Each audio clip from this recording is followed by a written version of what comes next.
Hello दोस्तों, आज मैं आपके लिए लेकर आई हूँ ग्वारफली में छाछ डालकर बहुत ही गजब की रेसिपी। बहुत ही शानदार, डिलीशियस और टेस्टी सी रेसिपी है जो कि मेरी दादी की स्पेशल रेसिपी है और इसे राजस्थान में बहुत ही ज्यादा बनाया जाता है। राजस्थान की बहुत ही फेमस रेसिपी है और विंटर्स में तो इसको बहुत ही ज्यादा बनाकर खाया जाता है।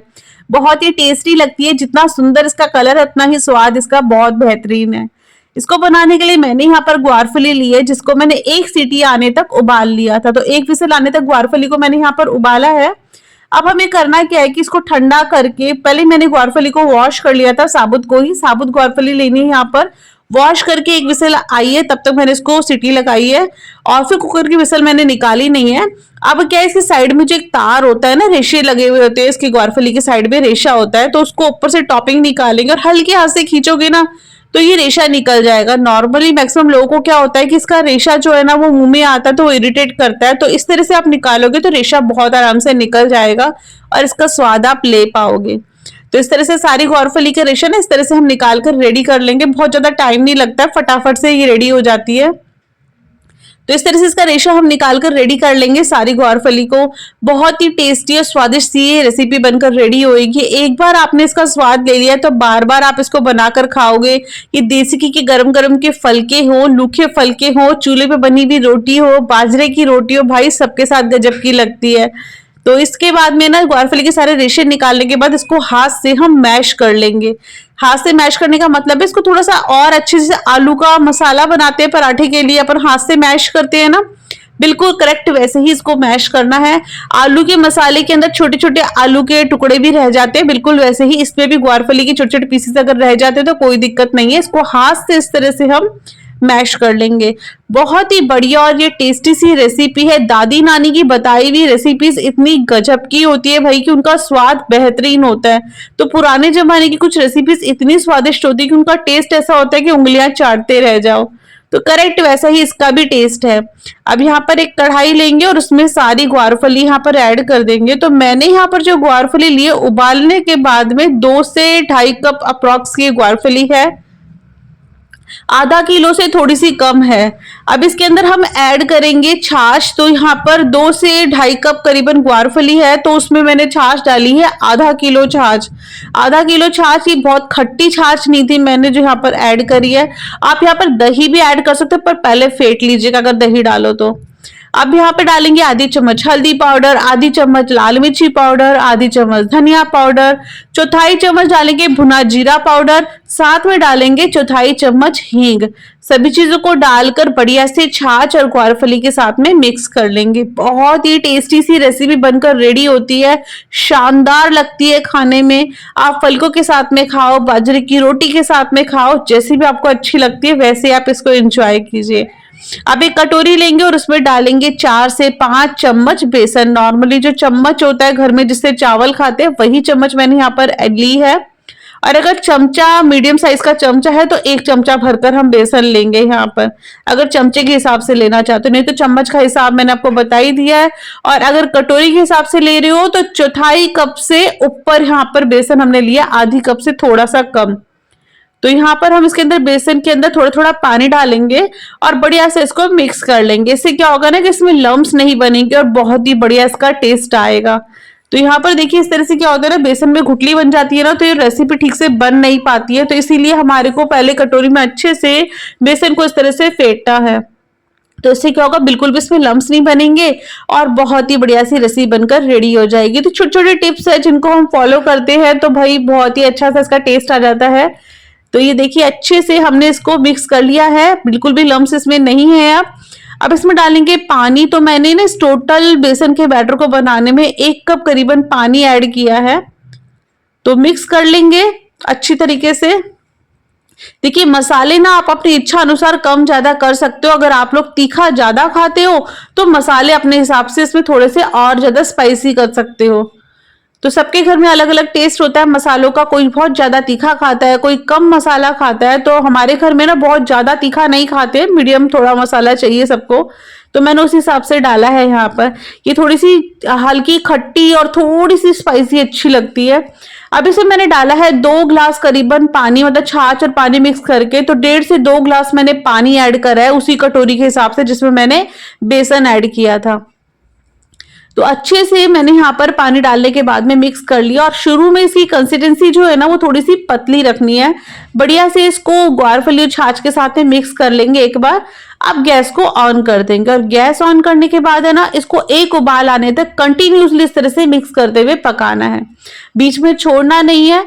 और एक और चीज है कि इसको ना जब हम मिक्स करेंगे ना तो एक ही राउंड में घुमाना है, राइट टू लेफ्ट ही घुमाना। अगर राइट में घुमा रहे हो, सीधे हाथ में घुमा रहे हो ना, इस तरह से राउंड दे रहे हो चमचे से, तो सीधे हाथ से ही राउंड कीजिएगा, उल्टे हाथ पे मत लेके जाइएगा। इससे क्या होगा ना कि इसका एक टेक्सचर होता है, क्रीमी टेक्सचर आता है, जो कि मेरी दादी बताया करती थी। वही चीज मैं आप लोगों के साथ शेयर कर रही हूँ कि जब इसको मिक्स कर रहे हैं ना तो इसको अगर हम right to left, left to right में घुमा लेंगे तो उल्टा घुमा दोगे ना आप, तो इसका जो टेस्ट है ना, क्रीमी टेक्सचर आता है, वो नहीं आ पाएगा और ठीक से ये बनेगी नहीं फिर। तो इसीलिए इसको एक ही राउंड में घुमाइएगा।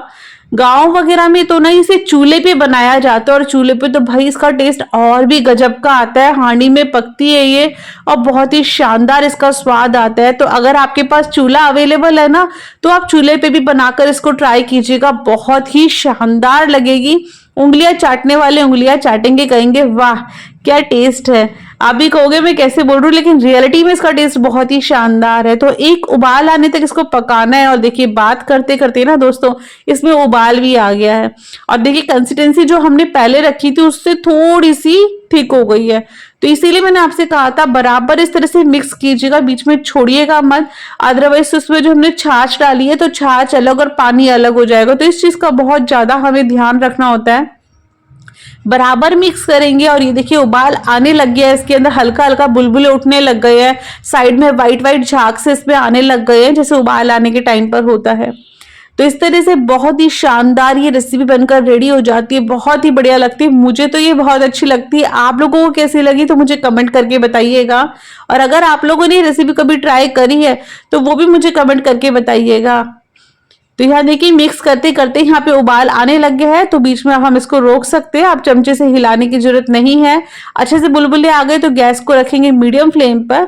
आप कोई मैशर हो, पाव भाजी मैशर या फिर चमचे से ही आप इस तरह से घोट सकते हो उसको, जैसे बोलते हैं ना घोटनी, जैसे सरसों का साग घोटा जाता है ना, करेक्ट वैसे ही इसको मैंने यहाँ पर पाव भाजी मैशर से मैश कर दिया है। इससे क्या होगा ना कि घुट जाएगी और अच्छे से पूरे बैटर के साथ में, तो इसका टेस्ट और भी बढ़कर आएगा। तो आप इस चीज को पहले भी कर सकते हो, प्रोसेस को और भी अच्छे से पहले ही मैश कर सकते थे, जिस टाइम मैंने इस तरह से हाथ से मैश करा था, पर मैं इसको ना बाद में एक बार और मैश कर लेती हूँ, क्योंकि मुझे जहां तक ध्यान है कि मेरी दादी इस तरह से इसको घोटा करती थी चमचे से बाद में।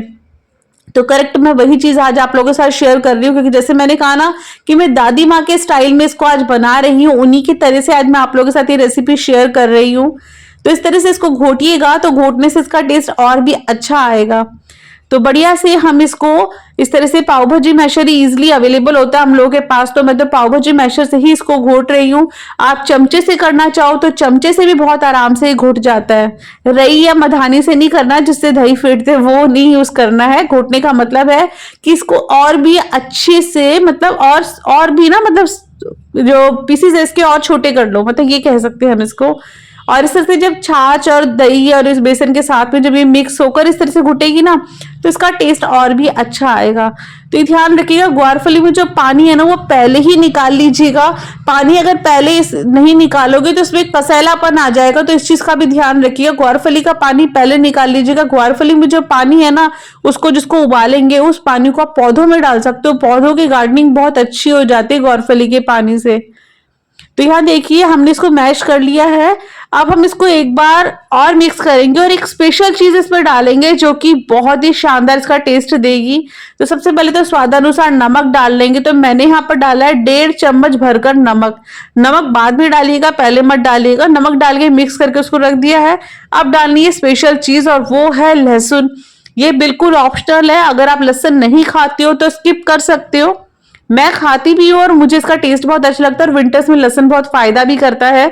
तो मैंने यहाँ पर ली है 10 से 12 कली लहसुन की, और जो कि छिलके सहित मैंने यहाँ पर यूज किया है। साथ में लिए 2 हरी मिर्च, इनको मैंने खरड़ मिश्र से कूट लिया है। तो लहसुन और हरी मिर्च को ना आप पीसिएगा मत, कूटिएगा। कूटने से इसका टेस्ट बहुत ही बढ़िया आता है। तो उससे इसको जब हम इस रेसिपी में ऐड करेंगे ना तो भी बहुत ही शानदार सी बन जाएगी, क्योंकि कुटी हुई इस मसालों का स्वाद जो है ना वो पिसे मसालों के जैसा नहीं आता है, बहुत ही बढ़िया लगता है कूटने के बाद में। सिलबट्टा है तो सिलबट्टे पे कूट लीजिएगा, मैं आज खरड़ पे ही कूट कर इसको रेडी करूँ तो एक दरदरापन आता है और उसकी जो खुशबू आती है ना मसालों की, बहुत ही बढ़िया लगती है। तो इस तरह से हरी मिर्च को और लहसुन को मैंने कूट लिया और लहसुन को छिलके सहित लिया था और उसको कूट लिया। कूटने के बाद हम इसको इसमें ऐड कर देंगे। कलर आने लग गया ना, देखो कितना बढ़िया वाला। अच्छे से मिक्स कर लेंगे। तो मिर्ची अगर आपके पास तीखी वाली है तो आप पहले लाल मिर्च को थोड़ा सा कम कर लीजिएगा। मैंने यहाँ पर जो मिर्ची यूज करी है ना वो बहुत ज्यादा तीखी नहीं है। अच्छे से मिक्स कर लेंगे। बहुत ही बढ़िया खुशबू आ रही है दोस्तों इसके अंदर, और इस तरह से जो कच्चा लहसुन इस तरह से डलता है ना तो उसका टेस्ट बहुत बढ़िया लगता है। आप कलर देखिए इसका कितना बढ़िया आया है, और ये थोड़ी थोड़ी क्रीमी होने लग गई है, हल्का हल्का थिक हो गया है इसका बैटर जो हमने इसमें डाला है, और बहुत ही बढ़िया से इसमें खुशबू आ रही है शानदार वाली। तो 5-10 मिनट इसको पकने देंगे। पकने का मतलब ये है कि मतलब जितना इसका ऊपर का जहां बैटर था हमारा उसको थोड़ा सा कम हो गया है जितना हमने कढ़ाई में डाला था, और इसकी जो कंसिस्टेंसी है वो भी पहले से थिक हो गई है। अब इसको उठाकर हम साइड कर लेंगे। अब इसमें लगाएंगे स्पेशल वाला तड़का, जिसको कि हम बोल सकते हैं देसी तड़का, जो कि दादी माँ के स्टाइल वाला तड़का है और बहुत ही बढ़िया लगता है। तो तड़का पैन लेंगे। पहले के लोग तो चमचे पे ही तड़का लगा लिया करते थे, मैं भी लगाती थी पहले, लेकिन अब मैं तड़का पैन यूज करती हूँ जो इजीली हो जाता है, दूसरा कोई टेंशन नहीं रहती। साथ ही इसको तड़का लगाने के लिए थोड़ा सा रिफाइंड ऑयल डाला है और 2 से 3 चम्मच देसी घी डाला है, और करेक्ट वही हमने जो कड़ी बनाई ना ग्वारफली की उसमें भी 1 चम्मच भर के हमने देसी घी डाल दिया है और ऊपर से हरा धनिया डाल दिया। अब तड़का पैन के अंदर ऐड करेंगे दाना मेथी, हरी इलायची, थोड़ा सा जीरा, और यहाँ पर मेरे पास ना छोटी वाली गुट्टी वाली लाल मिर्च है, अगर आपके पास साबुत वाली तो वो ऐड कर लीजिए, कोई दिक्कत नहीं है। साथ में डालेंगे हम इसमें आधी चम्मच भर के हींग, 1 चम्मच कश्मीरी लाल मिर्च पाउडर, और फटाफट से इसके ऊपर तड़का लगा देंगे। झटपट इसको ढक देंगे। ढकने से क्या होगा ना कि इसमें जो खुशबू है ना तड़के की वो पूरी इसमें फैल जाएगी। भाई बहुत ही शानदार लगता है ये वाला तड़का। खुशबू इतनी आती है चारों तरफ, हींग और मसालों की खुशबू इतनी मिक्स हो जाती है कि मजा ही आ जाता है देख के। देख सकते हो क्या बढ़िया रंगत आई है। 5 से 7 मिनट इसको ऐसे ढके रहने दीजिएगा, तभी खुशबू आएगी। नहीं तो अगर आपने डालते ही तुरंत हटा दिया ना फिर मत कहिएगा कृष्णा आपने बताया नहीं। बढ़िया से मिक्स करेंगे। दोस्तों बात करते करते मैं आपको बोलना भूल गई कि अगर आपको रेसिपी अच्छी लगे तो चैनल को सब्सक्राइब फॉलो जरूर कीजिएगा। साथ ही हाइप का बटन भी है तो उसको भी क्लिक कर दीजिएगा। तो यहाँ देखिए थोड़ा सा हरा धनिया मैंने ऊपर से और डाल दिया है, इसको सर्विंग बाउल में निकाल लिया है। तो फटाफट से रेसिपी अगर आपको अच्छी लगी तो बनाइए, खाइए, बाजरे की रोटी के साथ में, फलकों के साथ में, फटाफट से एंजॉय कीजिए जिसके साथ भी आपको अच्छी लगे। फिर मिलेंगे न्यू रेसिपी के साथ में। अभी बोलेंगे tata bye bye good bye.